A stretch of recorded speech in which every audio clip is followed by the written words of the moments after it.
Hello दोस्तों, स्वागत है आपका सभी का आपके अपने YouTube चैनल पर। दोस्तों, अभी तक हम चतुर्भुज के बारे में अध्ययन कर रहे थे। तो दोस्तों, उसी को आगे बढ़ाते हुए हम चतुर्भुज के आधार पर कुछ क्वेश्चंस और करेंगे। जो क्वेश्चंस आपको मैं बता चुका हूं कि मैं क्वेश्चन वही करवा रहा हूं जो एग्जाम की दृष्टि से बहुत इम्पोर्टेंट हैं, जो बार बार परीक्षाओं में पूछे जाते हैं। और उन क्वेश्चन से अगर आप ढंग से समझ पाते हो तो आगे और क्वेश्चंस भी हल कर सकते हो। एक तरह से बेसिक क्वेश्चंस का कलेक्शन मैंने किया है। तो दोस्तों, चलते हैं, आगे बढ़ते हैं। Question number 1। एक समचतुर्भुज के विकर्ण 8 तथा 6 सेंटीमीटर हैं, तो उसकी भुजा का वर्ग कितना होगा। दोस्तों देखिए, विकर्ण की लंबाइयां दी हैं। समचतुर्भुज के बारे में दोस्तों सबसे पहली बात आपको ये ध्यान रखनी है, समचतुर्भुज में दोस्तों सभी भुजाएं बराबर होती हैं। नंबर 1 बात। दूसरी बात दोस्तों, समचतुर्भुज के विकर्ण परस्पर समद्विभाजित करते हैं। समद्विभाजित मतलब ये दोनों विकर्ण एक दूसरे को बराबर बराबर हिस्से में काटते हैं तथा ये समकोण पर भी काटते हैं। तो दोस्तों, इसकी मदद से हम क्वेश्चन को हल करेंगे। तो देखिए दोस्तों, अगर ये विकर्ण 8 सेंटीमीटर है तो ये यहां से यहां तक 4 और ये भी 4। ये विकर्ण 6 सेंटीमीटर दोस्तों, यहां से यहां तक रहा 3। अब दोस्तों इसकी बात करते हैं। इतना ध्यान दीजिए केवल इस पर, ये समकोण है। समकोण के सामने भुजा होती है दोस्तों कर्ण, समकोण त्रिभुज के हिसाब से। तो हम इस कर्ण को अगर निकाल लेते हैं तो ये आ जाएगी समचतुर्भुज की भुजा। तो दोस्तों देखिए, समकोण त्रिभुज में दोस्तों पाइथागोरस प्रमेय से अगर 3 और 4 लंब और आधार हो तो उसका कर्ण होता है दोस्तों 5। ये मैं पहले भी बता चुका हूँ। होता कैसे दोस्तों, ऐसे होता है, देखो AB का स्क्वायर बराबर 3 का स्क्वायर प्लस 4 का स्क्वायर बराबर 9 प्लस 16 बराबर 15। तो दोस्तों AB बराबर क्या आ जाएगा, इधर अंडर रूट ले लेंगे और इधर अंडर रूट, तो 5 आ गया। क्वेश्चन में कहा है कि उसकी भुजा का वर्ग कितना होगा। भुजा दोस्तों हमारी 5 आ गई, तो भुजा का वर्ग कितना हो जाएगा दोस्तों, 5 का स्क्वायर बराबर 25। दोस्तों इस प्रकार हमारा आंसर हुआ ऑप्शन ए, जो हमारा करेक्ट आंसर। दोस्तों आगे बढ़ते हैं। Question number 2। 8 सेंटीमीटर त्रिज्या वाले एक वृत्त के अंतर्गत बने वर्ग का क्षेत्रफल कितना होगा। दोस्तों आप यहाँ पर देख पा रहे हैं, एक वृत्त है, ये आप देखिए मैंने बनाया है वृत्त। इसके अंदर एक वर्ग है ABCD बना दिया दोस्तों। हमें इसका क्षेत्रफल ज्ञात करना। वृत्त की त्रिज्या है 8 सेंटीमीटर। देखो दोस्तों, ये 8 होगी त्रिज्या है, इसका सेंटर है तो ये भी 8 होगी। इस तरह से ये टोटल डायामीटर, एक तरह से व्यास कितना हो गया दोस्तों, 16, 8 और 8 16। ये व्यास दोस्तों इस वर्ग का विकर्ण भी है। और वर्ग का विकर्ण क्या होता है दोस्तों, मैंने पिछली वीडियो में बताया था, A√2। अगर A वर्ग की भुजा हो तो दोस्तों यहाँ से देखिए A√2 बराबर 16, तो A बराबर हो जाएगा दोस्तों 16/√2। यह हमें इसकी भुजा आ गई इस वर्ग की। वर्ग की चारों भुजाएं बराबर होती हैं, सभी A ही होंगी दोस्तों। वर्ग का क्षेत्रफल निकालना है दोस्तों। वर्ग का क्षेत्रफल होता है दोस्तों A का स्क्वायर, यानी भुजा गुना भुजा। तो 16/√2 गुना दोस्तों 16/√2। तो 16 गुना 16, ये 16 2 से 2 आ जाएगा दोस्तों, √2 इंटू √2 2, ये 8 बार। 16 का दोस्तों 8 में गुना करेंगे तो आप इसे गुना करिए, 8 सिंग 48, 4 8 के 8 4 12। आपका आंसर आया दोस्तों 128। क्वेश्चन नंबर 3 दोस्तों, ABCD एक ऐसा चक्रीय चतुर्भुज है जिसके शीर्ष O बिंदु पर वृत्त के केंद्र से बराबर दूरी पर हैं। तदनुसार यदि COD 120 तथा BAC 30 डिग्री हो तो कोण BCD का मान क्या होगा। दोस्तों देखिए, चक्रीय चतुर्भुज, सबसे पहले दोस्तों चक्रीय चतुर्भुज ऐसा चतुर्भुज होता है जिसके सभी शीर्ष, 4 शीर्ष होते हैं चतुर्भुज में, वो एक वृत्त की परिधि पर हों। नंबर एक बात तो दोस्तों शीर्ष क्या होने चाहिए, परिधि पर, वृत्त की परिधि पर होने चाहिए दोस्तों। दूसरा दोस्तों, इस तरह के चक्र चतुर्भुज के सम्मुख कोण बराबर होते हैं दोस्तों। सम्मुख कोण मतलब ये वाला एंगल इसके बराबर होगा और ये वाला एंगल इसके बराबर होगा दोस्तों। सम्मुख कोण बराबर होते हैं। अब देखिए दोस्तों, इसमें कहा गया है इन्होंने कि बिंदु O पर वृत्त केंद्र बराबर दूरी पर है। ये केंद्र है वृत्त का, यहां से हमने इसके डायगोनल ले लिए दोस्तों, डायगोनल।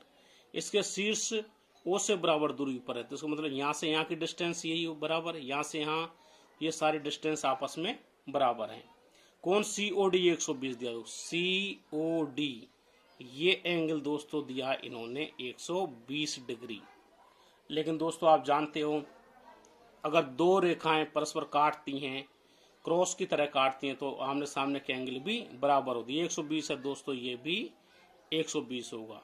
ये आमने सामने कोण दोस्तों ये 120 है। इस तरह रेखा की बात करते हैं तो यहाँ एंगल बचा दोस्तों हमारा 60 डिग्री, यहाँ भी बचेगा 60 डिग्री दोस्तों। आगे दिया है दोस्तों कोण BAC 30 डिग्री हो, BAC CA यानी ये एंगल हमको दिया दोस्तों 30 डिग्री। अब देखिए दोस्तों, ये एंगल 120 डिग्री है, ये 30 डिग्री है। अगर किसी त्रिभुज की दो भुजाएं बराबर हों तो वो होता है दोस्तों समद्विबाहु त्रिभुज। समद्विबाहु त्रिभुज की दोनों भुजाएं सामने वाली भुजा पर बराबर एंगल बनाती हैं। अगर ये 30 है दोस्तों, ये भी 30 होगा।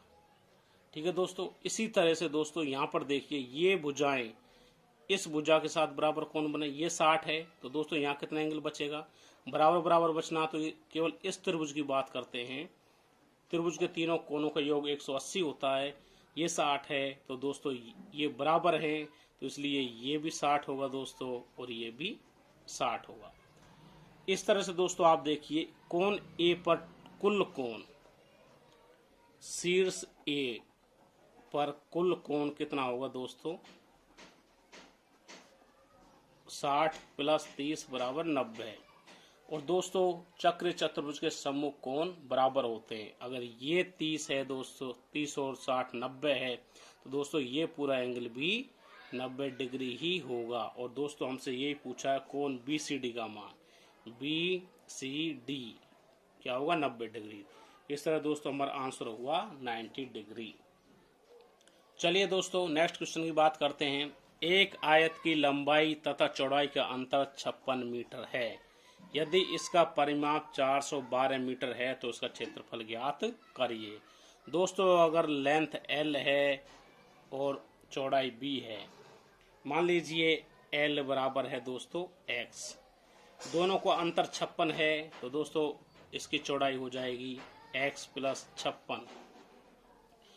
यदि इसकी परिमाप 412, परिमाप क्या होती है दोस्तों, ट्वाइस L + B बराबर कितना दोस्तों 412, अर्थात दोस्तों ट्वाइस L X है प्लस X + 56 बराबर 412।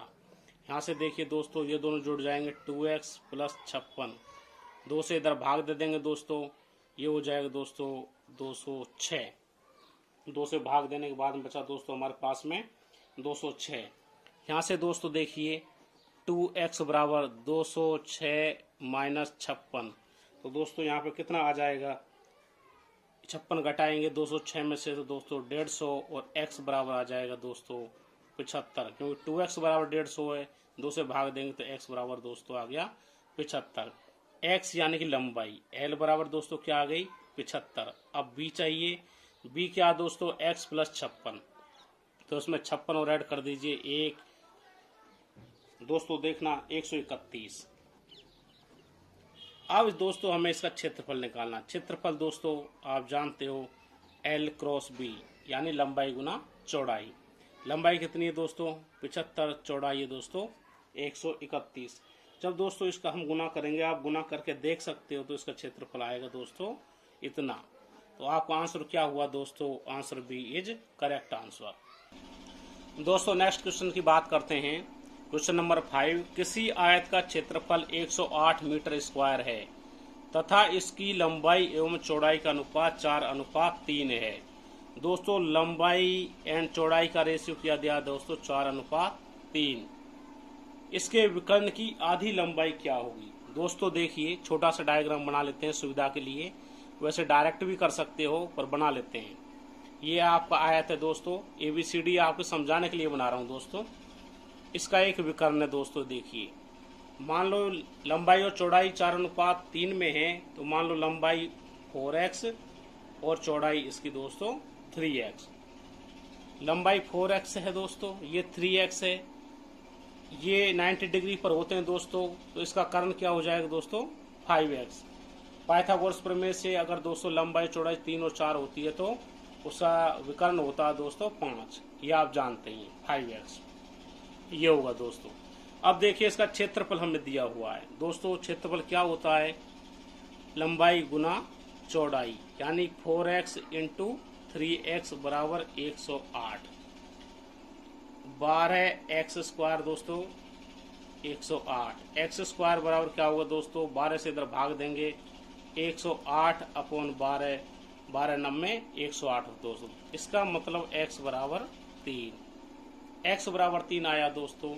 तो हमें विकर्ण की आधी लंबाई ज्ञात करनी है, तो पहले विकर्ण निकालेंगे। विकर्ण की लंबाई क्या होगी दोस्तों, 5x बराबर 5 इंटू 3 बराबर 15। आधी लंबाई चाहिए दोस्तों, आधा विकर्ण, तो क्या करेंगे दोस्तों 15/2 यानी 7.5। तो हमारा आंसर क्या हुआ दोस्तों, हमारा आंसर हुआ A। नेक्स्ट क्वेश्चन दोस्तों, क्वेश्चन नंबर 6। चतुर्भुज ABCD के अंदर एक वृत्त खींचा गया है। दोस्तों चतुर्भुज बनाइए, ये आपने चतुर्भुज बना दिया, इसके अंदर वृत्त खींचा गया। तो दोस्तों वृत्त इस तरह से खींचा जाएगा, ये पूरा गोल नहीं बन पाया दोस्तों, आप बनाओ तो बन जाएगा। ये वृत्त खींच दिया दोस्तों इसके अंदर हमने।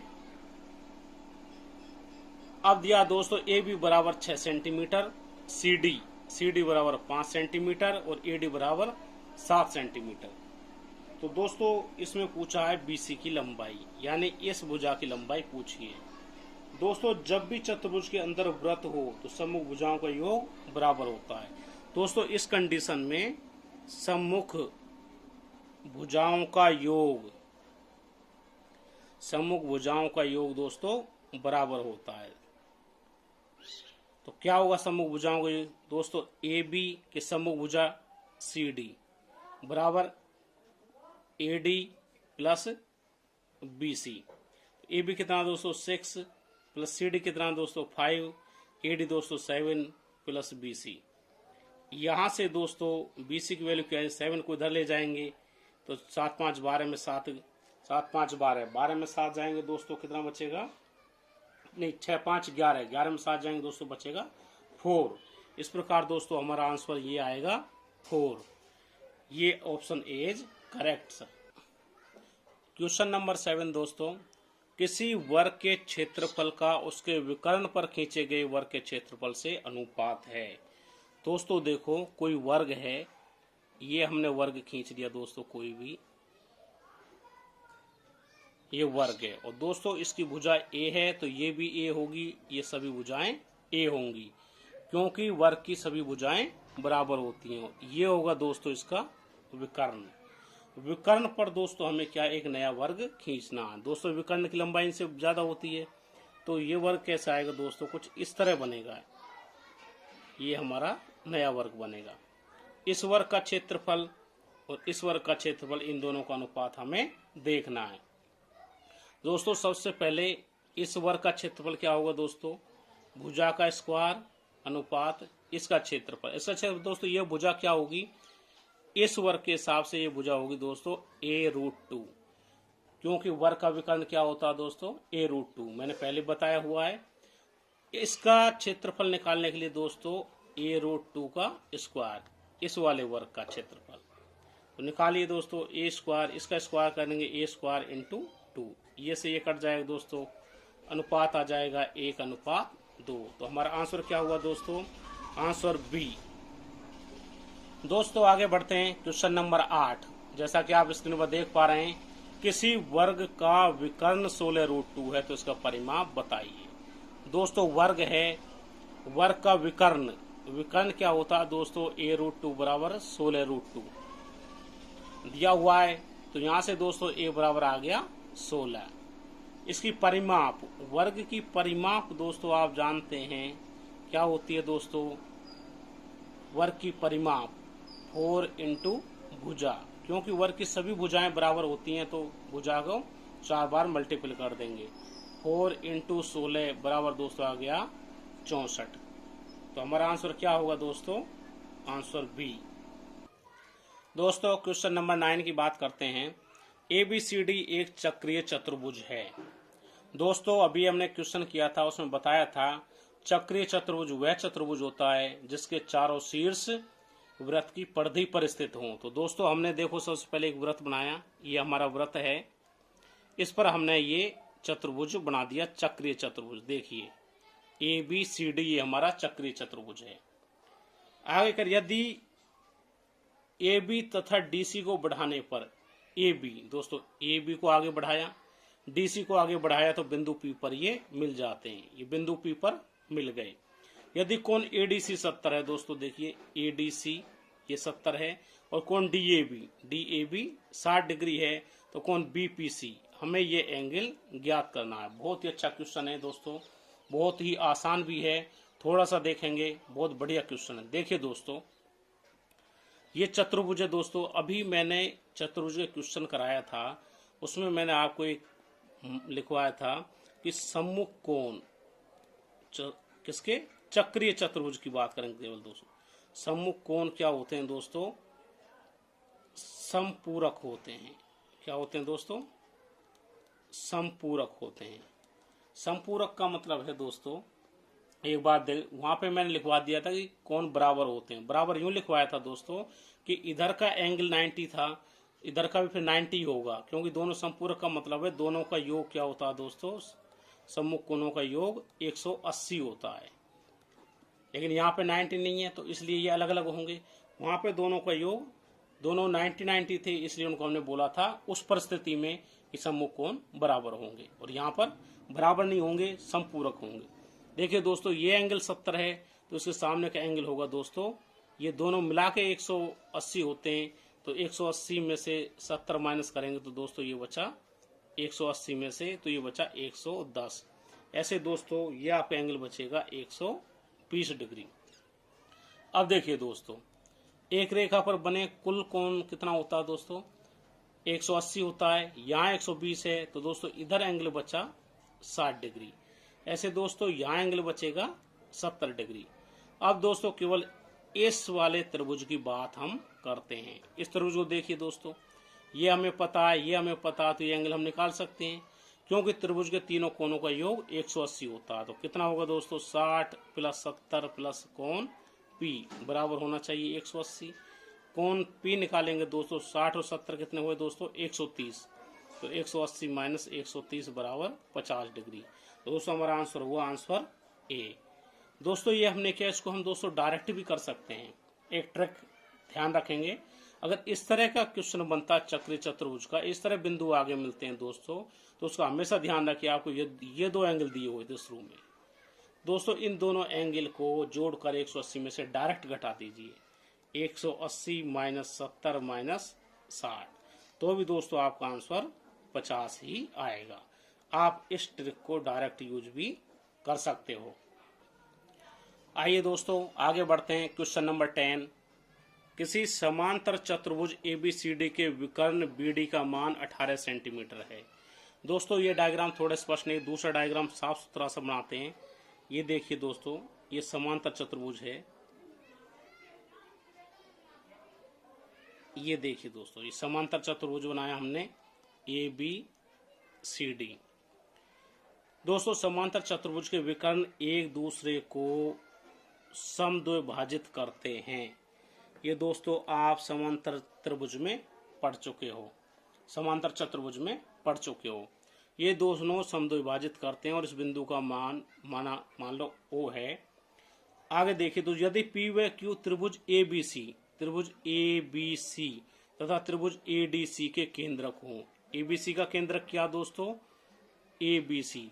दोस्तों देखो ये इसकी माध्यिका है, क्योंकि ये दोस्तों माध्यिका इस पर आकर मिलती है, तो यहाँ इसका कोई केंद्रक होगा दोस्तों, उस केंद्रक का नाम है P। और ऐसे ही क्यू एडीसी का केंद्रक है तो दोस्तों ये भी यहाँ पे केंद्रक होगा। अब देखिए दोस्तों, केंद्रक जो होता है, केवल इस त्रिभुज की बात करेंगे हम, इस त्रिभुज की केंद्रक पे दोस्तों माध्यिकाएं होती हैं, वो आकर मिलती हैं इस तरह से दोस्तों। देखो इस तरह से दोस्तों ये होगा इस त्रिभुज की, ये माध्यिका यहाँ पर आकर मिलेगी, इसकी यहाँ मिलेगी इस तरह से। और ऐसे दोस्तों इस त्रिभुज की ये क्यू ऐसे आकर, ये दोस्तों इसके केंद्रक हैं। अब देखिए दोस्तों, हमको लंबाई दी है डीबी, डीबी की टोटल लंबाई दी है दोस्तों 18 सेंटीमीटर। चूंकि दोस्तों ये एक समांतर चतुर्भुज, इसके विकर्ण परस्पर समद्विभाजित करते हैं, तो दोस्तों यहाँ से यहाँ तक लंबाई होगी 9 सेंटीमीटर और यहाँ से यहाँ तक भी होगी 9 सेंटीमीटर। ठीक है दोस्तों, आगे हम बात करते हैं दोस्तों त्रिभुज। दोस्तों त्रिभुज का जो केंद्रक होता है दोस्तों, वो केंद्रक इस भुजा को दोस्तों 2:1 में विभाजित करता है। माध्यिका जो भी होती है दोस्तों, उसको 2:1 में विभाजित करता है। तो दोस्तों देखो 2:1 बाद बीडी बराबर, यहाँ पर दोस्तों बीडी बराबर 18 सेंटीमीटर। ओडी की बात करेंगे दोस्तों, ओडी बराबर 9 सेंटीमीटर। ओडी यहाँ से यहाँ तक 9 सेंटीमीटर हुई, इसको ये 2:1 में विभाजित करता है। 2:1 का मतलब दोस्तों 2 अनुपात होता है शीर्ष की तरफ और 1 अनुपात होता है इधर की तरफ, सेंटर की तरफ। इस तरह इसका 2:1 में विभाजित करता है माध्यिका को। देखिए दो इधर है, 9 है, 9 को 2:1 में डिवाइड करेंगे दोस्तों, तो 9 को 2:1 में डिवाइड करेंगे तो ये आएगा दोस्तों रेशो निकलकर 6 और 3। 9 को डिवाइड किया हमने 6 और 3 में, तो दोस्तों यहाँ से यहाँ तक क्यूडी की लंबाई हुई दोस्तों 6 सेंटीमीटर और क्यूओ की लंबाई होगी दोस्तों 3 सेंटीमीटर। क्यूओ की लंबाई 3 सेंटीमीटर। उसी तरह दोस्तों ओपी की लंबाई सेम ऐसे ही ओपी की लंबाई भी हो जाएगी 3 सेंटीमीटर, क्योंकि यहाँ से यहाँ तक लंबाइयाँ समान हैं।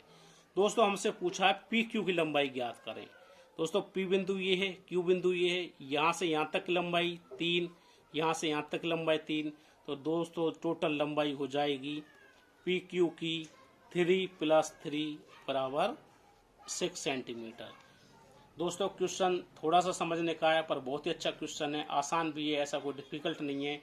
आप थोड़ा सा ध्यान देंगे बहुत ही आसानी से क्वेश्चन हो जाएगा। जो भी प्रॉपर्टी यूज की है, पुरानी प्रॉपर्टी यूज की हैं, आप पुराने वीडियो देखोगे तो उसमें आपको इस तरह क्वेश्चन और मिल जाएंगे। आइए दोस्तों नेक्स्ट क्वेश्चन की बात करते हैं। क्वेश्चन नंबर 11, आयत ABCD के अंदर एक बिंदु Q है।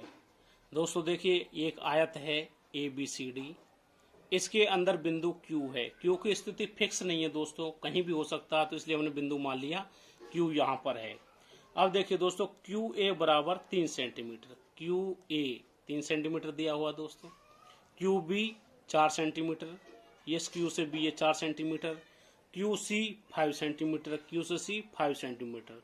तो QD की लंबाई यहाँ से लेकर यहाँ तक ये लंबाई हमें ज्ञात करनी है। दोस्तों देखिए क्वेश्चन देखने में बड़ा अजीब सा लगता है, कैसा है कैसे होगा पता नहीं, लेकिन दोस्तों क्वेश्चन बहुत ही आसान है, आसानी से होगा। एक प्रॉपर्टी है, उसे हम अभी यहाँ पर काम में लेंगे। प्रॉपर्टी दोस्तों मैं आपको लिखवा रहा हूँ, उसका प्रूफ हमने इसलिए नहीं बताया समय खराब होने की वजह से, क्योंकि हमारा टारगेट सिर्फ ये है कि हम क्वेश्चंस को जल्दी जल्दी सॉल्व कर पाएँ, क्योंकि ऑब्जेक्टिव क्वेश्चंस में हमें सिर्फ प्रॉपर्टी पता हो तो हम क्वेश्चन कर सकते हैं। दोस्तों प्रॉपर्टी की बात करेंगे। प्रॉपर्टी होती है दोस्तों इस स्थिति में, अगर कोई आयत है और बिंदु Q है और Q से सभी शीर्ष की लंबाइयाँ दी हुई हों, तो दोस्तों इस स्थिति में होता है Q से आमने सामने के जो शीर्ष होते हैं उनकी लंबाइयों का स्क्वायर का योग बराबर होता है। कैसे दोस्तों देखिए, यहाँ से यहाँ तक QA का स्क्वायर प्लस ये QC का स्क्वायर बराबर होता है दोस्तों, इस विकर्ण की बात करेंगे QB का स्क्वायर प्लस QD का स्क्वायर। देखिए दोस्तों QA हमें क्या दिया हुआ है दोस्तों, QA की लंबाई 3, तो 3 का स्क्वायर प्लस QC 5 है तो 5 का स्क्वायर प्लस QB 4 है तो 4 का स्क्वायर प्लस QD का स्क्वायर। आगे दोस्तों हल करेंगे 3 तिया 9 और ये दोस्तों 25 और ये होता है दोस्तों 16 और ये QD का स्क्वायर। यहाँ से दोस्तों QD लेंगे, इसको इधर ले जाएंगे, 25 में से 16 जाते हैं तो 9 बचता है दोस्तों, 9 और 9 ही हो जाएगा दोस्तों। QD का स्क्वायर आएगा दोस्तों 18। अब इसको सोल्व करेंगे दोस्तों, इसको हम लिख सकते हैं दोस्तों 9 इंटू 2। QD बराबर दोस्तों इधर अंडर रूट लगा देंगे 9 इंटू 2 बराबर under root 9 into under root 2। ये दोस्तों अंडर रूट की प्रॉपर्टीज हैं। आपको हम आगे जब भी इस तरह के क्वेश्चन घातांक वाले कराएंगे तब आपको हम और बताएंगे और अच्छे से क्लियर आपके हो जाएगा।